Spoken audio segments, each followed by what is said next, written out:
Good morning, dear students. Today I am going to explain next page of the chapter number 2, The Sound of Music, part 1. So let's begin this passage. It is triggering to watch a wailing function to effortlessly without hearing. ये तो सुन के थोड़ा अजीब सा feel होता है, यानी कैसा लगता है हमें, और ये रोमांचक और कैसा आकर्षक, यानी बहुत ही एक्साइटिंग ऐसा फील होता है। कैसे? जब ये सुनते हैं कि कोई जो है डीफ जो जो सुन नहीं सकती लड़की वो इतना अच्छा म्यूज़िक प्ले करती है, उसके फंक्शंस में जाना बहुत अच्छा लगता है।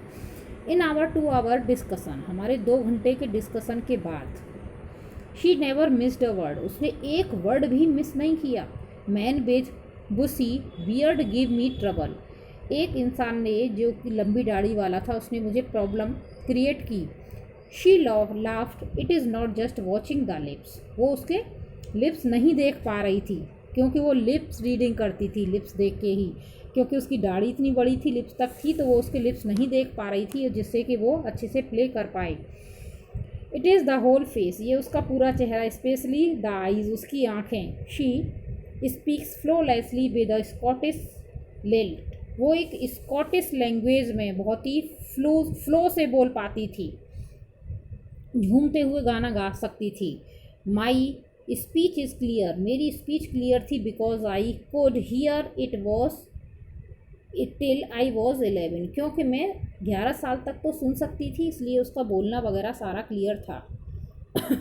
She says, but that doesn't explain how the manage to learn French and master basic Japanese, लेकिन वो अच्छे से वो नहीं मैनेज कर पा रही थी फ्रेंच लैंग्वेज और जैपनीज़, क्योंकि वो उसने बचपन से नहीं सुनी थी।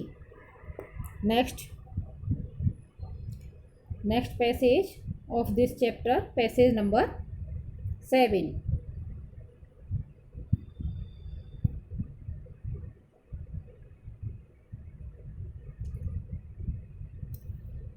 As for music, she explains, music की तरफ, यानी म्यूज़िक को वो कैसे एक्सप्लेन करती है Evelyn Glennie. It pours in through every part of my body, ये मेरी बॉडी के हर पार्ट से पोर होता है, यानी फील होता है मुझे।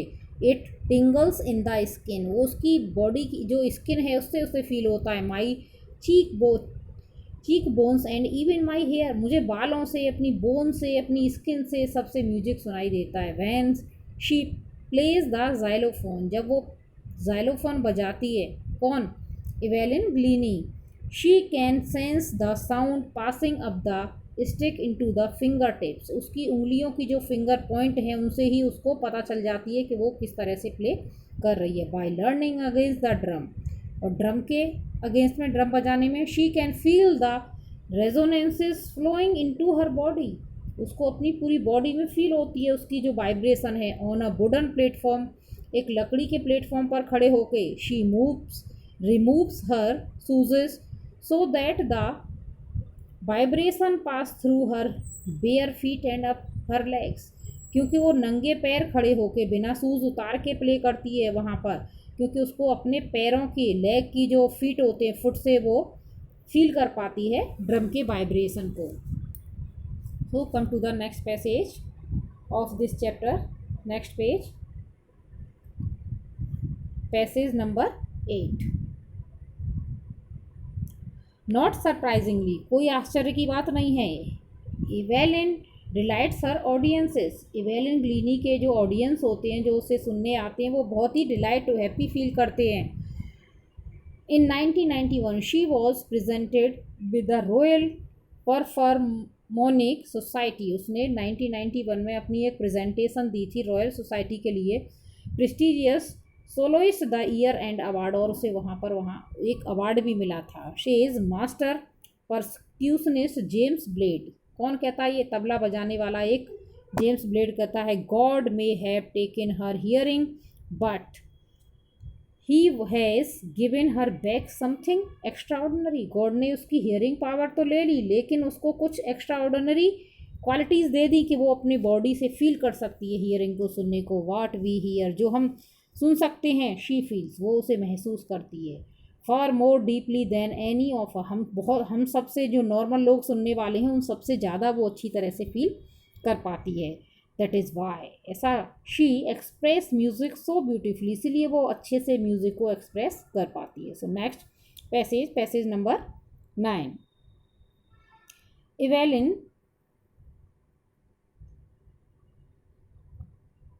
Evelyn confesses that she is something of a workaholic. वो कॉन्फेस स्वीकार क्या एक्सेप्ट करती है कि वो एक वर्कोहॉलिक है. जैसे एल्कोहलिक जो एल्कोहल वगैरह लेते हैं उनको बोलते हैं ऐसे वर्कोहॉलिक, जिसको काम करने की सनक होती है, बहुत ज़्यादा हार्ड वर्क करती है. I have just go to the work often harder than classical musicians. वो बहुत ज़्यादा हार्ड वर्क करती है और पुराने जो म्यूजिशियंस थे उन सब से ज़्यादा हार्ड वर्क करती है.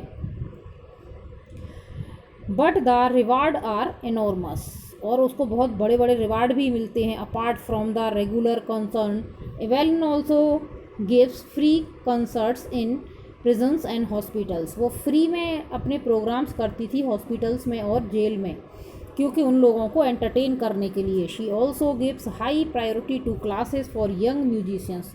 जो यंग म्यूजिशियंस थे, उससे जो सीखना चाहते थे उनको पहले वो सिखाती थी. And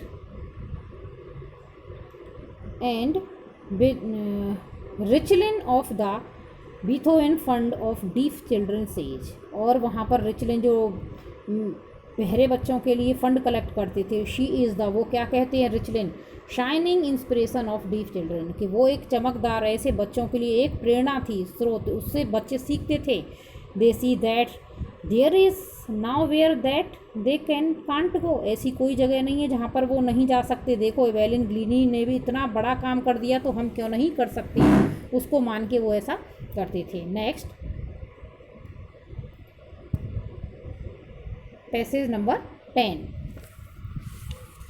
Evelyn Glennie has already accomplished. Evelyn Glennie जो है पहले से ही ऐसे लोगों से दुगनी है, यानी ऐसे लोगों से more than most people twice her age, ऐसे लोगों से ज़्यादा फेमस हो गई थी जो उसकी एज से लगभग 2 गुने बड़े थे. She has brought percussion to the front of the orchestra. और उसने क्या क्या परक्यूशन यानी सामान ले लिए म्यूज़िक के, orchestra, and demonstrated that it can be very moving. She has given inspiration to those, वो किन को इंस्पिरेशन देती, those who are handicapped people who look to her, जो उसकी तरफ देखते थे और कहते थे इफ़ शी कैन डू, यदि वह कर सकती है, आई कैन डू, तो मैं भी कर सकता हूँ या मैं भी कर सकती हूँ. And not the least she has given enormous pleasure to millions. और ऐसा ही करते लास्ट तक वो हज़ारों लोगों को अपना जो है बहुत बड़ा प्लेजर देती रही, हमेशा ही उनको एंटरटेन करती रही. So I have completed this chapter today. Next day I will provide you work of this chapter through PDF.